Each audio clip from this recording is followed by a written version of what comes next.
Premogovnika Velenje. Še vedno je seveda zraven tudi opcija, da se ta sredstva, tako strategija predvideva, porabljajo tudi iz mehanizma sklada za pravičen prehod, kar pa je seveda za lokalno skupnost nesprejemljivo. Mi pričakujemo, da bo država za to poskrbela in da bo država zagotovila vsa potrebna sredstva za postopno in uspešno zapiranje Premogovnika Velenje. Pozdravljamo tudi dejstvo, da sta tudi na pobudo mestne občine Velenje vnešena oba dva zakona, da morata biti zakon o postopnem zapiranju Premogovnika Velenje in zakon o prestrukturiranju Saše regije sprejeta. V javni obravnavi morata biti najkasneje v 6 mesecih. Mi ob tem seveda še enkrat več pričakujemo, da bomo takoj vključeni v proces priprave obeh zakonov. Ne želimo s temi zakoni biti seznanjeni samo v javni obravnavi, ampak kot ključni deležnik želimo tudi aktivno sodelovati pri pripravi teh zakonov in seveda strokovne podlage za oba zakona imamo tudi že pripravljena. In pomembno, da sledimo po vzoru Nemčije, da se oba dva zakona sprejmeta tudi istočasno.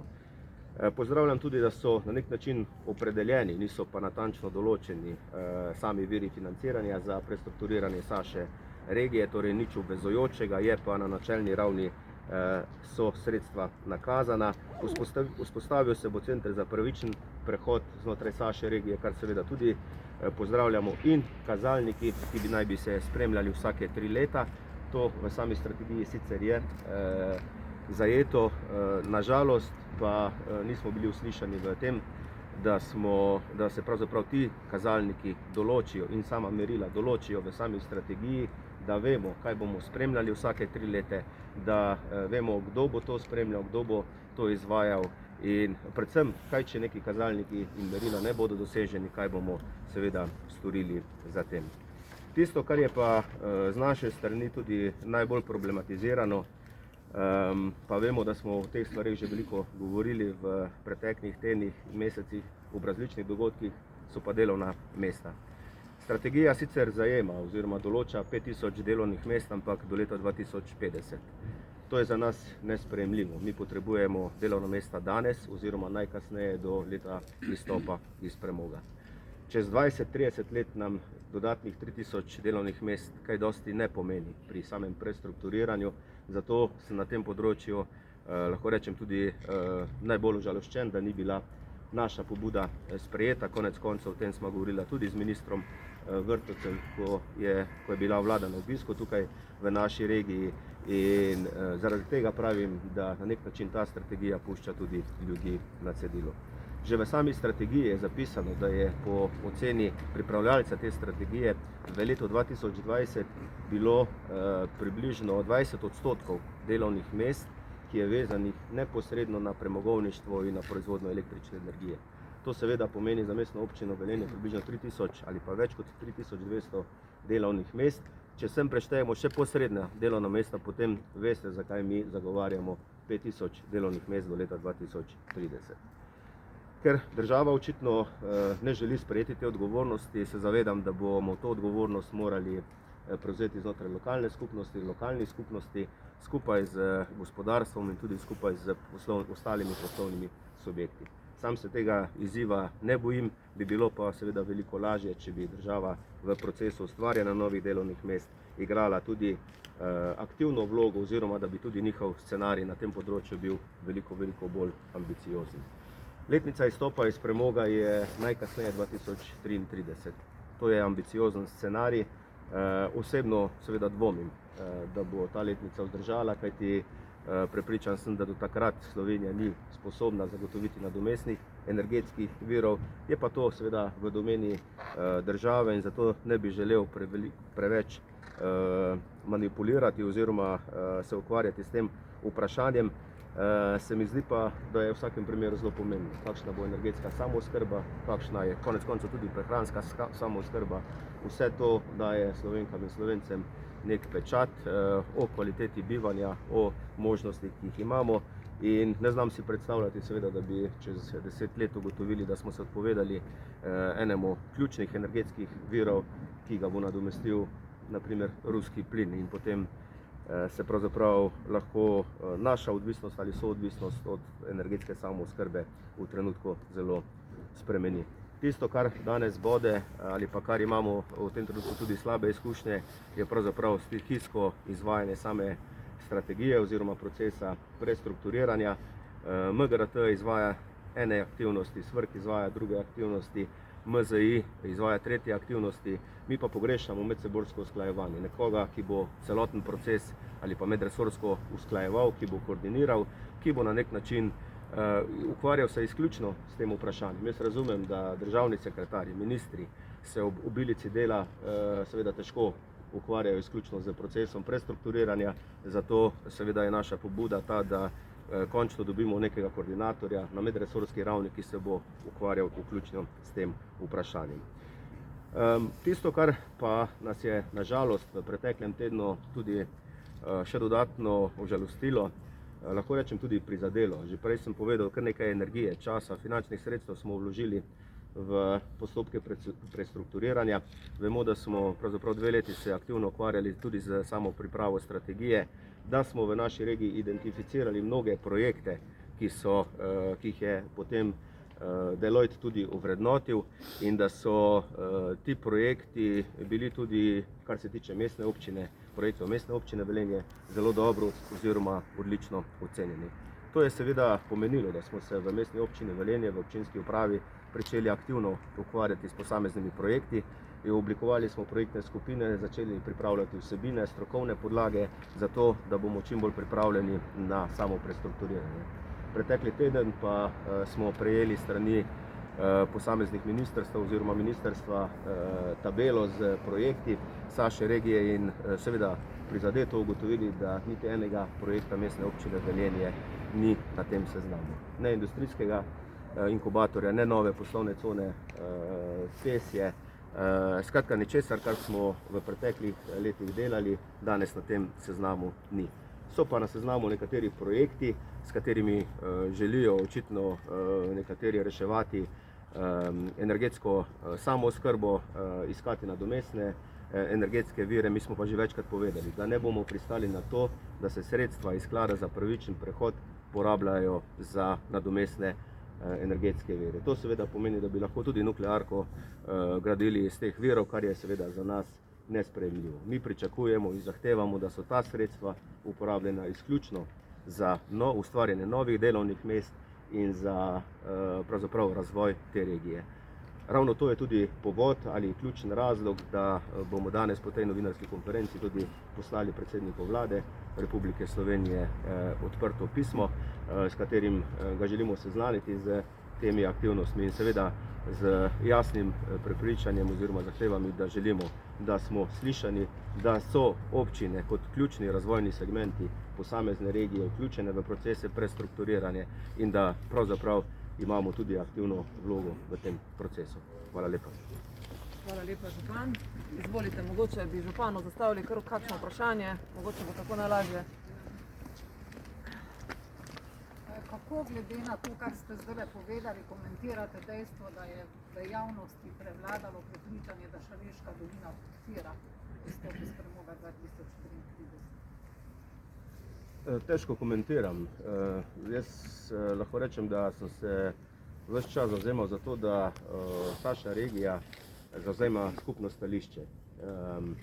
To pomeni, da vsi subjekti, gospodarstveniki, vsi ostali poslovni subjekti, nevladne organizacije in seveda tudi mestne občine oziroma občine zagovarjamo enotno stališče in me je velikokrat kar zbodlo, ko smo na nek način pozabili, da je 10 let zelo kratka doba in da pravzaprav v 10 letih Slovenija ni speljala niti enega projekta in kako šele, da bi mi uspeli zagotoviti oziroma zadostiti vsem tistim potrebam, ki jih ima naša regija za uspešno prestrukturiranje v skladu z načeli pravičnega prehoda. Zato je na nek način prišlo tudi do tega, da je tudi znotraj naše regije prišlo do različnih stališč. Ko se pogovarjam z gospodarstveniki, ne z energetskimi gospodarstveniki iz naše regije, večina podpira seveda poslovanje oziroma kopanje premoga tudi vnaprej. Tisti, ki poznajo energetiko, se zavedajo tega vprašanja. Žal pa nekateri, verjetno tudi po naročilu kakšnega drugega subjekta, sprejemajo nekakšna drugačna stališča, težko diskutiramo o tem, kaj je v ozadju, ampak jaz sem vedno zagovarjal javni interes so delovna mesta, javni interes je toplotna oskrba in dokler seveda ne vidimo na listu papirja in potem tudi v sami izvedbi, da se to resnično odvija, do takrat je nemogoče podpirati oziroma pristajati na neke letnice. Kot rečeno, čez 10 let bomo verjetno vsi skupaj ocenjevali, ali smo se prav odločili ali ne. Glede na cene energentov, glede na odvisnost od tujega trga, se pa bojim, da bomo s tem Slovenke in Slovenci seveda za veliko prikrajšani. Je pa to seveda stvar interpretacije v medijih, kako zadevo predstaviš, ampak kot rečeno, to je predvsem nacionalno vprašanje in do tega danes niti ne bi želel preveč izpostavljati, kajti odgovornost za to je predvsem na ravni vlade in države. Lahko mogoče po domače razložite, torej, koliko delovnih mest je zdaj v tem premogovniku, koliko jih je soodvisnih, kakšen je predlog vlade oziroma kaj so oni predlagali s temi delovnimi mesti, kdaj in kakšen je vaš predlog, torej, kje se ti razlikuje v številkah in v času in v vseh? Ja, predlog vlade je, da se do leta 2031 odpre 1000 delovnih mest, do leta 2040 dodatnih 2000 in potem do leta 2050 dodatnih 2000. To seveda pomeni, da je to, kar sem že prej povedal, za nas to nesprejemljivo, kajti delovna mesta mi potrebujemo takrat, ko prenehamo kopati premog, najkasneje takrat. In potrebno je poudariti, da to niso zgolj delovna mesta, ki gredo v prestrukturiranje in da ni to prestrukturiranje premogovnika, da bi se delovna mesta potrebovali samo za rodarje, ampak da je to prestrukturiranje regije. To seveda pomeni, da moramo vse poslovne subjekte, ki so odvisni ali so odvisni od premogovništva, upoštevati tukaj zraven in da istočasno pomeni izguba 5000 delovnih mest, da se ta delovna mesta pravzaprav izginejo iz našega okolja. Če izginejo iz našega okolja, to pomeni, da naši otroci so prikrajšani za teh 5000 delovnih mest. Zato mi vztrajamo pri tem, da morajo biti ta delovna mesta kar se da hitro tukaj odprta skupaj z gospodarskimi subjekti in na ta način bomo zagotovili neko socialno varnost in pa tudi normalen nadaljni gospodarski razvoj. Mi smo ves čas zagovarjali 5000 delovnih mest do zaprtja premogovnika Velenje. Konkretne predloge. Mi smo več kot 40 predlogov v pisni obliki večkrat jih posredovali. Tudi v neposredni, kot sem že prej povedal, diskusiji z ministrom Vrtovcem smo to debato odprli, tudi on je podpiral ta predlog. Danes je pa v strategiji zapisano to tako, kot je. Gospod župan, kaj pa zdaj nadaljnji koraki? Napisali ste pismo predsedniku vlade, ali zdaj v bistvu bolj računate še na manevre sindikatov, oziroma kaj lahko občina zdaj še naredi v zvezi s tem dokumentom? Mi bomo vsekakor zadevo skrbno proučili. Ne želimo biti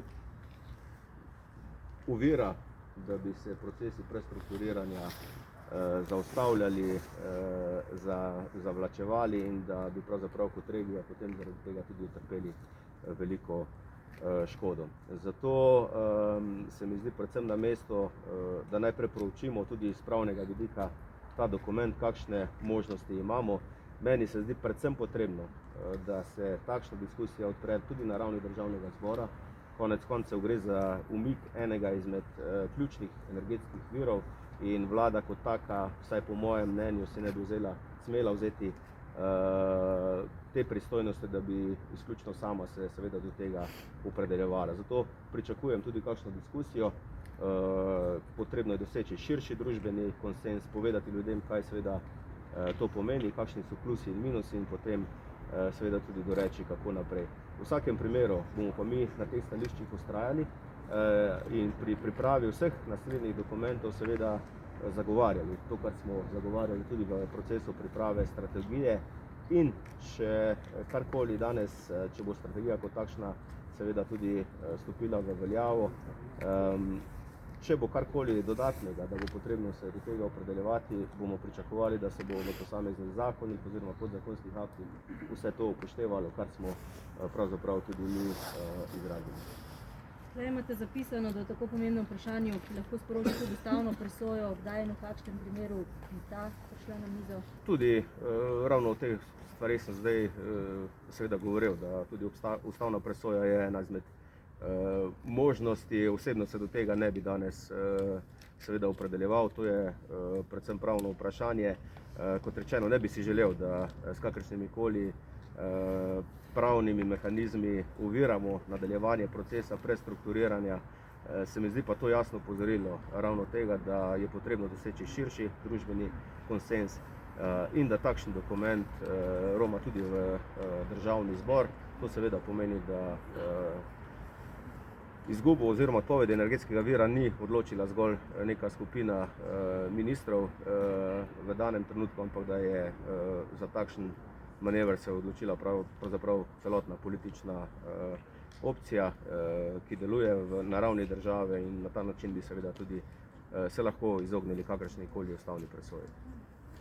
Ko ste prej omenjali, da tisti projekti, ki ste jih poslali, da ni bil noben sprejet, zdaj govorimo o tisti, kar ste, to je tista milijarda pa 100? V mestni občini Velenje smo prijavili za 156 milijonov evrov svojih projektov, industrijski inkubator, stara elektrarna, poslovna cona Pesje, vodikove tehnologije in pa naselje za mlade na Zlatem Griču. Ti projekti so bili v fazi ovrednotenja med najboljšimi ocenjenimi in so bili kot takšni tudi dani naprej, torej da so to prioritetni projekti za našo regijo. Danes, oziroma prejšnji teden, ko smo prejeli nabor teh projektov, pa pravzaprav naših projektov ni bilo na tem seznamu. Pojavili so se pa mnogi drugi projekti, ki prej niti niso bili identificirani, ki so na neki pilotni ravni, torej projekt ali bo nekaj sredstev bomo dali, pa bomo potem videli, ali bo projekt uspešen ali ne. Mislim, da moramo mi ta sredstva znati oplemenititi res za tiste zadeve, za kar je prestrukturiranje tudi namenjeno. Torej, ustvarjanju novih delovnih mest, ustvarjanju, bom rekel, vseh teh podpornih področji, od izobraževanja, zdravstva, in tukaj moramo mi graditi to skupnost, kajti samo varno zapreti premogovnik, nadomestiti termoobjekt z plinsko-parnim sistemom pravzaprav ni rešitev. Ni rešitev za našo regijo, mogoče je to rešitev za državo. Mi potrebujemo veliko več. Še mogoče kakšno vprašanje? Če ne, hvala lepa, župan. V besedi vabim sindikalista, predsednik sindikata Premogovnika Velenje, gospod Simon Lamot. Izvolite.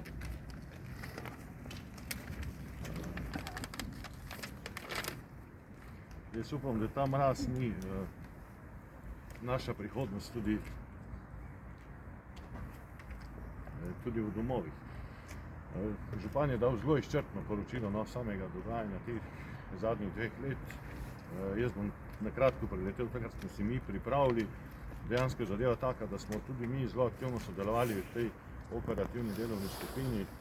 Pripravili smo niz pripomb, dopolnitev. Priznati je potrebno, da nekaj, ki je bilo tudi upoštevano. Na samo javno obravnavo smo 2-krat podali tudi na 40 straneh dodatnih argumentov, podprli smo jih z pravnimi osnovami, ampak žal tiste ključne 4, ki jih bom naštel v nadaljevanju, pač niso bile upoštevane. Tudi ta presoja, celovita presoja vplivov na okolje same strategije je za nas bila zelo pomembna in v njej smo ravno tako podali pripombe. Nekje smo zdaj zataknili se, ker niso bile upoštevane v upravnem sporu, in to je zgodba, ki se bo verjetno še nekaj časa nadaljevala. Da ne pozabim omeniti edino študijo, ki je bila narejena okoli te nacionalne strategije, ki je upoštevala celotni vidik, in socialni, in gospodarski, ekonomski in tudi energetski. Ta študija je prikazala leto 2042 kot tisto, ki bi bilo najbolj smotrno za izhod iz premoga. Mi se zavedamo, da se spreminja situacija, tako politična kot gospodarska, oziroma okoljske zahteve v naši državi, v sosednjih državah in tudi v celotni Evropski uniji. Nekako se bo treba prilagoditi in tudi v samem nadaljevanju nismo trmasto vztrajali pri tej letnici. Jaz osebno še vedno mislim, da bi bilo najbolje nekje tam med 38 pa 42. To pomeni, da smo krepko pred zahtevami Pariškega sporazuma praktično ogljično nevtralni v energetiki, veliko dela pa ostane še verjetno v prometu pa v energetski obnovi stavb. Ker zadeve niso šle pravo pot, smo z sindikatom SDE protestno izstopili iz te operativne delovne skupine lani julija. Nekako smo upali, da bojo zamenjali te ključne pogajalce, ki so po našem mnenju pretirano forsirali samo ta okoljski vidik, socialnega, energetskega pa gospodarskega za samo Šaleško dolino in tudi za samo Slovenijo pa so popolnoma zanemarili. Zdaj, po izstopu se je zadeva nadaljevala nekje na neformalnih zadevah. Poskušali smo preko raznih kanalov doseči, da bi se te ključne zadeve, jaz pravim 3 do 4 zadeve, ki niti niso tako zelo sporne, popravile v sami strategiji. Pričakovali smo nove verzije, pričakovali smo kak dokument. Dejansko vsi ti, ki smo bili deležniki v operativni skupini, vsaj mi pa tudi lokalna skupnost, verjamem, da govori iskreno, ni imela najnovejše vsebine te nacionalne strategije do same uvrstitve na sejo vlade. To je pač bilo zdaj nekje 13.1. Takrat smo se mi spoznali, da je strategija takšna, kot je, da je še vedno nesprejemljiva za nas v teh 4 točkah. Ena izmed njih je letnica, kompromisni predlog bi lahko bil trenutni nemški, kjer je letnica premikajoča, vezana na umestne cilje. Druga zadeva je ta, da se ta tabela umestnih ciljev popravi, da se naredijo novi mejniki, leto 24, leto 27, leto 30, da se uskladijo nam ključne zadeve, število delovnih mest in primerljiva delovna mesta, taka, ki bo zagotavljala življenjski standard. Pripravili smo celo tabelo, mislim, da je zelo dobra in mislim, da ne bi bila popolnoma nič hudega, če bi se uvrstila v samo strategijo. In potem bi mogli samo še določiti, kdo je tisti, ki to presoja in kakšni so ukrepi, koliko se to ne izpolnjuje. Žal to ni šlo skozi. Smo tam, kjer smo. Zavedati se moramo tudi, da imamo pri nas ogromno število invalidov in delovnih invalidov. In dejansko leta 1933, kar je zelo hitro, neke prave prezaposlitve s temi omejitvami, ki jih imajo, bo težko najti. Ponovna dokvalifikacija, ponovno iti čez proces neke doizobraževanja, pa verjemite, da ne bo enostavna pot. Ravno tako smo želeli vključiti tudi te najmodernejše tehnologije, zajem ogljika, CCS, CCU.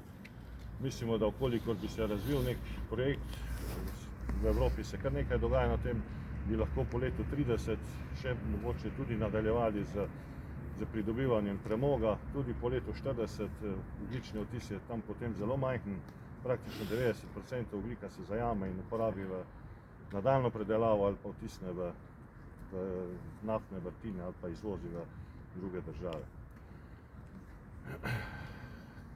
Ker pri tem nismo bili uspešni, no moram reči, da temeljni problem je to nezaupanje, ki se je ustvarilo v teh 2 letih. V strategiji je sicer ta zakon o postopnem zapiranju, ker se bo čisto operativno navedlo vse te ukrepe, spodbujanje, jaz pravim tudi odpravnine, ne vem kar še vse te ugodnosti oziroma način, kako bomo prezaposlili vsaj približno na pravičen način te naše zaposlene. In glede na to, kako je stanje bilo do sedaj, jaz ne verjamem, da bo kaj boljš v komunikaciji, da bo te naše želje ali pa izhodišča, ki smo jih pripravili, tudi potem spisane v zakonu. In tako kot sem rekel, glavni problem je nezaupanje, zato mi te strategije s 100-letnico in s temi ukrepi ne sprejemamo. Zaradi tega bomo uporabili vsa ta naša pravna sredstva, ki so na voljo, pa tudi ostale oblike sindikalnih zadev, da zaščitimo te interese naših zaposlenih, tako ali drugače. Hvala lepa. Mogoče kakšno vprašanje? Kakšne ukrepe sindikalne boste soumislili, To je vedno prvo vprašanje. Trenutno smo v situaciji, ko preverjamo kakšen je feedback med našim članstvom. V petek je seja izvršilnega odbora, na njej se bomo odločili. Pravni postopki potekajo sporedno. Mislim pa, da je zelo idealen čas. Vse na zebe in upam, da nas ne bo še bolj. Kot je bilo razumeti sporočilo vodstva Premogovnika Velenje, kako podpirajo to strategijo, se vi z njimi pogovarjate že? Ja, jaz deloma razumem direktorja odvisnih družb, ker s tem zakonom v resnici družbe in HSE pridobivajo, vsaj predvideno je skozi zakon o postopnem zapiranju, del sredstva, ki se zdaj namenjajo direktno iz cene premoga za zapiralna dela in pa ureditev teh odreznin. Situacija, kakršna je v gospodarstvu, in če vemo, da so ti naše podjetja 100% lasti države, vemo tudi v kakšni situaciji so ti direktorji, da marsikdaj moje ne izražajo čisto ravno svojih mnenj, ampak to je pač situacija, v kateri so oni in mi. Žal je temu tako. Jaz niti ne odobravam ta holični sistem upravljanja na HSE-ju, ker dejansko vse odločitve sprejemajo v Ljubljani, odgovornost nosijo pa direktorji, pa imajo po mojem omejene pristojnosti. Gospod Lamoc, kako je pa s to pritožbo, ki je zelo pomenjal, v kakšni fazi je zdaj na to okoljevarstveno? Ja, ta pritožba, se upravičujem, ta pritožba je v postopku, kjer se enkrat da na ministrstvo, pa dobimo nazaj odgovor, pa mislim, da bo zdaj šla pred postopek na upravno sodišče in zato imamo mi pač relevantne odvetnike, tako da če bi točno podrobnosti rabili, jih lahko tudi pridobimo, v kateri fazi je trenutno. Je bilo pa kar nekaj teh ping-ponga, smo pristojni, nismo, smo stranski udeleženci, a smo zamudili, nismo zamudili. Mi pač menimo, da nismo, ker smo tudi pripombe dali na samo CPVO. A smo ga pravilno vložili ali pa ne, saj pač nismo laiki. Zdaj predvidevam, da so se delavci tudi vmes v tem času obrnili na vas. Kaj so njihovi največji pomisleki, česa se bojijo, morebiti? Ja, največji pomislek je ta zgodba najkasneje v letu 1933. To zdaj, če strategijo bereš, jo lahko bereš na obe strani. Je nek odstavek, ki daje možnost, koliko se spremeni varnost oskrbe z električno energijo, se lahko tudi premaknejo naprej. Če pa beremo drugače, da se poslabša ekonomski položaj Teša in PV-ja s temi kuponi, pa se lahko zadeva bere tudi še bolj grozno, kot pa se zdaj čuje. Mlajše generacije so zelo zaskrbljene. Jaz se bojim, da ko bo to ad acta sprejeto, če bo to sprejeto, da niti nekih dolgoročnih kreditov ne bo več dobili, kaj še nekaj drugo. Je pa generacija, ki je na varni strani. V zadnjih letih, kot smo že večkrat povedali, je bilo zaposlenih vsaj 500 novih sodelavcev. Pričakuje se, da bomo do leta 2033, kjer so narejene tudi simulacije kadrovske, zaposlili še dodatnih 200. Kam bomo potem z temi našimi zaposlenimi, je res misija, ki bo zahtevala ogromno naporov. Če mene vprašate, dejansko nekdo podjetje na zalogo, kamor bo prezaposlil 200 pa 300 ljudi, ne vem, če je tak menedžer, da ga bo naredil. Verjetno je edina rešitev javni sektor, ta lahko naredi na zalogo, prekvalifikacija, ne vem, policija, carina, pazniki, ne vem. Mi bi to pričakovali v strategiji. Hvala lepa. Gospod Branko Sevčnikar, predsednik Sindikata delavcev dejavnosti energetike, izvolite. Ja, lep pozdrav vsem skupaj. Jaz bi se uvodoma povedal to, da v bistvu stališče, ki ga bom danes predstavil, je stališče sindikata, ki deluje na nivoju države in v bistvu sestavljen iz vseh sindikatov družb v slovenskem elektrogospodarstvu. Mi se krepko zavedamo, da je Slovenija v okviru podnebnega sporazuma sprejela določene obveze in te obveze tudi spoštujemo in tudi tako ravnamo. Zato smo že leta 2012 opozorili na to problematiko. Tam smo jasno našim sogovornikom na nivoju države pokazali ali pa poskušali pokazati, kaj je potrebno storiti. Prav tako smo skupaj s kolegi iz Premogovnika Velenje 2017 naredili temeljito analizo stroškov in pa vplivov in pa posledic, kaj bo takšno dejanje, ki ga ta nacionalna strategija prinaša, pomenilo. Nenazadnje smo tudi leta 2019-2020 pripravili svoj pogled in pa svoje videnje scenarije zapiranja premogovnika Velenje in pa seveda s tem posledično tudi termoelektrarne Šoštanj. Iz obstoječe nacionalne strategije, ki je bila, kot so že moji predhodniki jasno povedali, sprejeta tako, da je nobeden od nas ni videl oziroma ni bil s njo seznanjen. Seveda smo sodelovali v določenih postopkih, ki so jih potem na vrat na nos pred nami prikrivali. Obveščeni smo bili samo v ustni obliki, v nobeni pisni obliki. In kot takšno mi to strategijo ocenjujemo, da bom se milo izrazil, škodljivo in pa zelo, zelo nevarno. Prepričan sem, da ta odločitev, da sprejetje te strategije pomeni večjo napako, kot je bila razprodaja bančnega sistema. Menim, da bo to sicer mogoče ne kratkoročno jutri, po jutrišnjem, da to ne bomo videli s posledic, čeprav jih že, ko vidimo v dvigu cene energentov, na katere smo mi jasno opozorili, ko smo tudi to analizo 2019-2020 naredili. Vendar sem prepričan, da bomo za to izgubo ekonomske suverenosti na ekonomskem področju, se pravi pri ceni električne energije, ker bomo padli pod 50% samooskrbo, izgubili kar nekaj dejavnosti, ki bodo zapustile Slovenijo, predvsem pa tudi tukaj Šaleško dolino. Jaz mislim, da pa vsej ta naša videnja, ki na nek način skozi svoje analize jasno opredeljujemo, to jasno nakazujejo. Prav to smo mi svojim sogovornikom ali pa tem neprijateljem ali pa nasprotnikom na vladni strani jasno povedali, da je treba narediti temeljito analizo vplivov in stroškov, ki jih takšno dejanje pomeni, ne samo za regijo, ampak za kompletno državo. Se pravi, in tukaj vidimo, da čeprav ima ta strategija v naslovu tam na koncu tudi neko besedo pravični prehod, da v bistvu niti črka P od pravičnega prehoda tukaj ni. Prav tako bi naj bila podobne aktivnosti sprejete skupaj v socialnem dialogu z partnerji, pa tudi črke S od socialnega dialoga v teh postopkih ni bilo. Tako da mi to strategijo zavračamo. Kot že rečeno, vodimo določene postopke, ki bodo rezultirali temu, kar pač bodo rezultirali.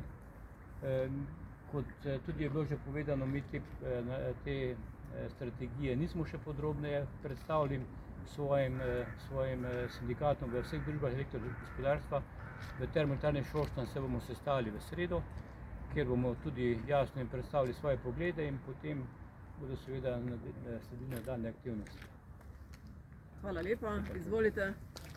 Mogoče kdo? Kar glede industrije, to imate v mislih, ne vem, jeklo in te... To je kompletna predelovalna industrija, se pravi tako ta železarstvo, proizvodnja aluminija, kot tudi industrija, ki je vezana tako kot Gorenje, pa še vsi ostali, ta barvne tehnologije. Zdaj moje vprašanje bo mogoče bedasto, ampak ne vem. Kaj pa to ukinjanje pomeni za končne uporabnike, recimo po letu 2034? Kot že rečeno, zdaj jaz mislim, da so najbolj odpirali šampanec trgovci z električno energijo. Oni bojo carji slovenskega trga z električno energijo, ali domači, ali tuji. Vidimo, kakšne nagrade se nekateri izplačujejo. Tako da oni so v bistvu zmagovalci tega procesa in očitno je vlada sledila tem pogledom in ocenila, da je bolj važno, da nekateri posamezniki zaslužijo dosti več, kot pa da zaposleni, da imamo večji število zaposlenih v tej dejavnosti z visoko dodano vrednosti, ki pomeni tudi dosti večje prihodke v državno blagajno in pa seveda vse podblagajne, ki jih napajamo iz svojih plač. Nekdo, ki recimo še vedno kuri doma na premog, torej tudi mora razmišljati o alternativi ali... Premoga v Sloveniji jaz mislim, da je bolj manjše. V bistvu se na tem individualnem nivoju bolj uvaja druge tehnologije in tukaj je največja, bom rekel, pomanjkljivost te strategije, ker kot so že kolegi omenili, jaz sem prepričan, da do leta 2034, do 2035 ne bomo zgradili nadomestnih objektov, tudi nuklearno elektrarno Krško 2, pa tudi če bi jo, bi ta dva objekta lahko paralelno delovala glede na predviden porast, ker če vidimo, kako se gospodinjstva v zadnjem času vse bolj ogreva, vidimo, da gre vse na toplotne črpalke. Hvala lepa, hvala vsem za udeležbo. Gradivo vam pošljemo po elektronski pošti in nasvidenje.